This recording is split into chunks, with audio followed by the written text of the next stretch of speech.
দর্শক সবাইকে স্বাগত জানাচ্ছি। এই মুহূর্তে আমরা রয়েছি ঢাকা মেডিকেল কলেজ সেকশনের যে মর্গ রয়েছে সেই মর্গের এই জায়গাতে, এবং এখানে কিন্তু আমরা রয়েছি গতকালকে মিরপুরের রূপনগর আবাসিক এলাকায় একটি কেমিক্যাল গোডাউন এবং পাশের একটি পোশাক কারখানায় যে অগ্নিকাণ্ডের ঘটনা ঘটে, সেই ঘটনায় এখনও পর্যন্ত 16 জনের মরদেহ কিন্তু উদ্ধার করেছে ফায়ার সার্ভিস কর্মীরা। সেই মরদেহগুলো ঢাকা মেডিকেলের এই মর্গে রাখা আছে এবং সেখানে পরিবারের স্বজনদের কাছ থেকে তথ্য নিয়ে যাচাই বাছাই মাধ্যমে কিন্তু আসলে মৃতদেহগুলো পরিবারের কাছে হস্তান্তরের প্রক্রিয়ার কার্যক্রম চলছে। এবং দেখতে পাচ্ছেন যে এখনও পর্যন্ত কিন্তু এখানে বেশ কয়েকজনের পরিচয় শনাক্ত হয়েছে। আমরা যতটুকু জানতে পেরেছি যে 10 জনের প্রাথমিক পরিচয় শনাক্ত হয়েছে, তবে এখনও পর্যন্ত ডিএনএ টেস্টের মাধ্যমে তাদের সঠিক পরিচয় নির্ণয় সম্ভব হয়নি, এবং সেটি সম্ভব হওয়ার পরেই কিন্তু আসলে সেই মৃতদেহগুলো পরিবারের কাছে হস্তান্তর করবে। এবং যদি জানিয়ে রাখি আপনাদেরকে একটু, গতকাল রূপপুরের আবাসিক এলাকায় একটি পোশাক কারখানা এবং পাশে থাকা একটি কেমিক্যাল গোডাউনে দুপুর 11টা 45 মিনিটের দিকে অগ্নিকাণ্ডের ঘটনা ঘটে, এবং ফায়ার সার্ভিসের ধারণা মতে সেই অগ্নিকাণ্ডের ঘটনা আসলে একটি প্রিন্টিং প্রেস থেকে শুরু হয়ে সেটি কেমিক্যাল গোডাউন এবং পাশে থাকা একটি পোশাক কারখানায় ছড়িয়ে পড়ে। এবং কেমিক্যাল গোডাউনে দাহ্য পদার্থ এবং বিষাক্ত পদার্থ থাকার ফলে অগ্নিকাণ্ডর ঘটনা যখন ঘটে তারপরেই আসলে কন্টেইনার ভর্তি সেই দাহ্য পদার্থগুলো বিস্ফোরণ হয়, এবং সেই বিষাক্ত ধোঁয়াগুলো পাশেই থাকা আরেকটি পোশাক কারখানায় ছড়িয়ে পড়লে সেখানে বিষাক্ত গ্যাস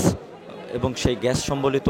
ধোঁয়া গ্রহণের ফলে আসলে পোশাক কারখানার শ্রমিকদের মৃত্যু হয় বলে কিন্তু প্রাথমিক ধারণা করছেন ফায়ার সার্ভিস কর্তৃপক্ষ। এবং এরপরেই কিন্তু সেখানে ফায়ার সার্ভিসের বেশ কয়েকটি ইউনিট পৌঁছে যায় এবং আশেপাশে থাকা এলাকাবাসীর সহায়তায় উদ্ধার কার্যক্রম শুরু হয়। তবে ফায়ার সার্ভিসের প্রথম দিকে যেই ইউনিটগুলো যায় সেগুলো দিয়ে আসলে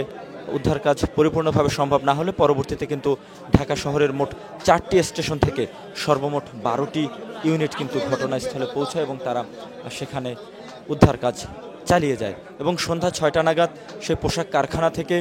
মোট 16 জনের মৃতদেহ ফায়ার সার্ভিস কর্মীরা বাইরে বের করে আনতে সক্ষম হলেও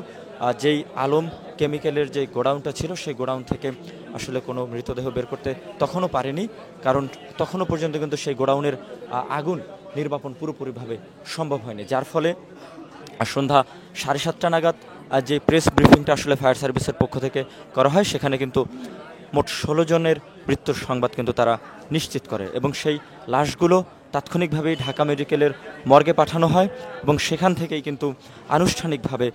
পরিবারের কাছে হস্তান্তর করা হবে। তবে সেই হস্তান্তর পূর্ববর্তী যে কার্যক্রমগুলো রয়েছে, অর্থাৎ যাচাই বাছাই প্রক্রিয়ার মাধ্যমে পরিচয় শনাক্ত করেই কিন্তু লাশগুলো পরিবারের কাছে হস্তান্তর করা হবে বলে জানিয়েছেন উদ্ধার কাজ এবং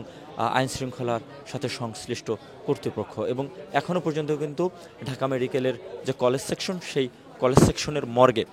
নিহতদের পরিবারের পক্ষ থেকে কিন্তু লোকজন এসে